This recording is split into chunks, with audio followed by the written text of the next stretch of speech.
नमस्कार दोस्तों।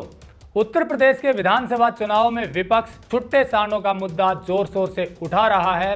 कई मुद्दों में से ये भी एक बड़ा मुद्दा है। बाराबंकी में किसानों ने बहुत सारे सांड को इकट्ठा करके मैदान में छोड़ दिया, ये दिखाने के लिए कि हम इनसे कितने परेशान हैं। किसान वास्तव में छुट्टा पशुओं से परेशान हैं क्योंकि ये उनकी फसलों को खा जाते हैं। लेकिन आज से 30 से 40 साल पहले जब कोई बछड़ा पैदा होता था गाय के, तो गोपालक बहुत खुश होता था क्योंकि उसकी कीमत ज़्यादा थी बछिया से।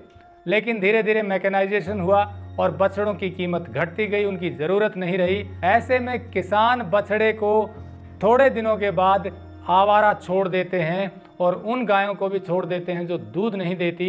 मतलब ये बछड़े किसानों के द्वारा छोड़े जाते हैं। पिछली सरकार में इन बछड़ों को स्लॉटर हाउस में कटवा दिया जाता था, यानी कि स्लॉटर हाउस में गाय जो बेसहारा थी, काम की नहीं थी, या बछड़े जो सांड, वो काट दिए जाते थे और उनकी बहुत ज़्यादा कीमत बन जाती थी क्योंकि एक तरफ उनकी खाल बिकती है, फिर मांस बिकता है, हड्डियाँ बिकती हैं। इस तरह से जो सांड योगी सरकार में किसानों के लिए सिरदर्द हैं, वही सांड अखिलेश सरकार में स्लॉटर हाउस के लिए कीमती खजाना हुआ करते थे। अब योगी ने कहा कि ये नहीं काटे जाएंगे, स्लॉटर हाउस में सांड या गाय को काटना बैन कर दिया।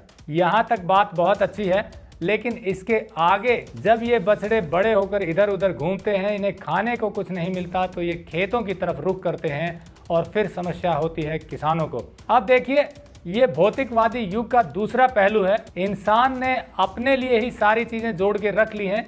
खेतों में जो अनाज पैदा हो रहा है वो किसान के माध्यम से इंसानों के लिए है, लेकिन बाकी जीव, उनके लिए हमने कुछ नहीं छोड़ा है। किसानों की मजबूरी ये है कि उनके पास छोटी भूमि है, 2, 3, 4 एकड़ की जमीन है, जिसमें उनका गुजारा मुश्किल से चलता है। ऐसे में यदि पशु फसल को चौपट कर देंगे तो उनकी जीविका पर संकट आ जाएगा, उनके बच्चे भूखे रह जाएंगे। लेकिन दूसरी तरफ यदि खेतों से सांड और गायों को भगाया जाता है तो वो भूखे मरने पर मजबूर हैं।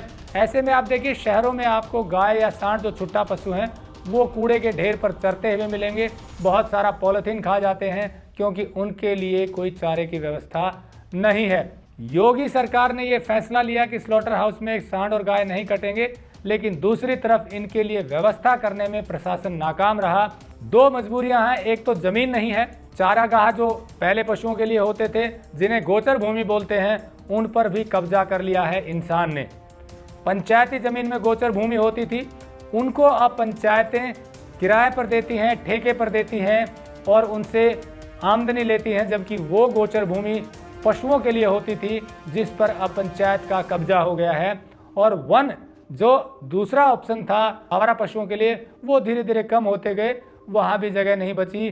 खेतों में किसान घुसने नहीं देते, गोचर भूमि बची नहीं है। रही बात गौशाला की, तो बहुत सी गौशालाओं की हालत बेहद दयनीय है। गायों को इकट्ठा करके गौशालाओं में छोड़ दिया जाता है, लेकिन वहाँ की व्यवस्था इतनी खराब है, वो गायें भूखी मर जाती हैं। कोटा के एक साइंटिस्ट जो गौशालाओं पर काम कर रहे हैं, उनका कहना था कि बहुत सी गौशालाएं नाजियों की जेल से भी बदतर हैं, क्योंकि वहाँ पर गायों को न पानी की व्यवस्था है, न खाने की है, बस उनको एक जेल में बंद कर दिया गया है। यहाँ पर आपको हरियाणा में जूही शहर में एक गौशाला है जिसे एक युवा प्रधान चला रहे हैं, उनसे सीख लेनी चाहिए। हरियाणा की ये गौशाला 4 साल पहले इस स्थिति में थी कि जहां वो पानी पीती थी उसी टैंक में डूब कर मर रही थी। फिर कमान संभाली युवा प्रधान आशीष अग्रवाल ने, और आज 4 साल में ये गौशाला देश की बेहतरीन गौशालाओं में से एक है।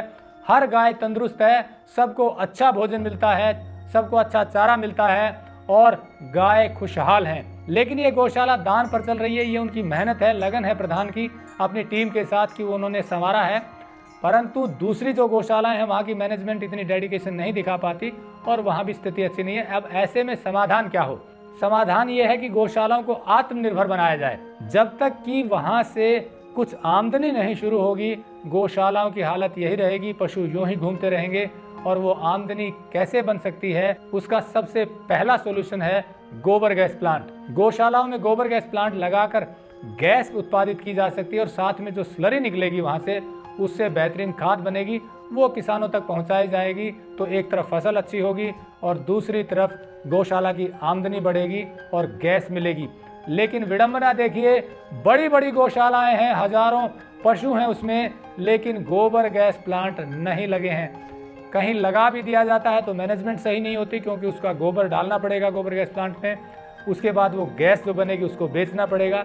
तो सरकार को ये व्यवस्था करनी चाहिए कि गौशालाएं जो हैं वहाँ पर गोबर गैस प्लांट लगाए जाएं, बायोगैस प्लांट लगाए जाएं और उनको सही तरीके से सुचारू रूप से क्रियान्वित किया जाए, उनको चलाया जाए। एक उदाहरण बताऊं, योगी के शहर गोरखपुर में एक गौशाला में गोबर गैस प्लांट लगाया, 25 क्यूबिक मीटर या थोड़ा बड़ा। कमाल देखिए, वो चल नहीं रहा है। कंपनी ने लगा दिया, बहुत अच्छे से एस्टेब्लिश कर दिया, पर वहाँ गोबर ही नहीं डाला जाता। हमने पूछा क्या दिक्कत है, उन्होंने कहा कि वहाँ की जो लेबर है या जो प्रबंधन है वो गोबर डाल ही नहीं रहा, क्योंकि उन्हें लगता है इसका कोई लाभ नहीं है और वो यूं ही पड़ा है। अगर ऐसे ही पड़ा रहने देना है तो फिर लगाने का कोई फायदा नहीं है। स्ट्रिक्टली प्रशासन को सबसे पहले बढ़िया गोबर गैस प्लांट लगवाने चाहिए, फिर उन्हें फंक्शनल करवाना चाहिए, इससे गौशालाओं की आमदनी बढ़ेगी। और दूसरी तरफ गोचर भूमि जो दबाए बैठी हैं पंचायतें या सरकार या गांव, उनको छुड़वाना चाहिए। इसके लिए हरियाणा के एक संत ने बहुत लंबा संघर्ष किया, उनकी मृत्यु तक हो गई, लेकिन सरकार ने कोई समाधान नहीं किया, क्योंकि पंचायतें अपनी आमदनी को छोड़ना नहीं चाहती। उदाहरण के तौर पर एक ग्राम पंचायत के पास 20 एकड़ ज़मीन है, उस 20 एकड़ ज़मीन को स्पेयर कीजिए, उसे गोचर भूमि में डेवलप कीजिए और पशुओं को वहाँ चरने के लिए छोड़िए। साथ में गौशाला बनाइए, गौशाला से वहाँ चर कर आएँ और जो बाद में बचे उस गौशाला में उनको चारा दिया जाए। इस व्यवस्था के साथ ही पशुओं की समस्या का समाधान हो सकता है, नहीं तो एक तरफ किसानों को दिक्कत होगी, दूसरी तरफ वो बेसहारा पशु जिनका उतना ही हक है जितना हमारा है, लेकिन क्योंकि हम इंसान हैं, हम उनको भगा सकते हैं, मार सकते हैं, इसलिए उनके हक पर हम डाका डाल रहे हैं। परंतु अगर हम एक समावेशी व्यवस्था खड़ी करेंगे, उनका हक उनको मिले, पशुओं का या दूसरे जीवों का, तो इंसान भी खुशहाल होंगे और प्रकृति भी खुशहाल होगी। तो योगी ने जो स्लॉटर हाउस बंद करवाए हैं उससे आगे जाकर इनका समाधान जरूर ढूंढना चाहिए। उम्मीद है आगे जो भी सरकार आएगी वो इस समस्या का समाधान करेगी। और ये समस्या सिर्फ उत्तर प्रदेश की नहीं है, हरियाणा, राजस्थान, मध्य प्रदेश, बहुत से स्टेट में ये समस्या है। इस समस्या का समाधान ढूंढा जाना चाहिए और समाधान बहुत ही फ्रूटफुल है जो हमने बताया। और अगर इसे क्रियान्वित किया जाएगा तो किसान भी खुशहाल, पशु भी खुशहाल और प्रकृति भी खुशहाल होगी। नमस्कार, जय हिंद।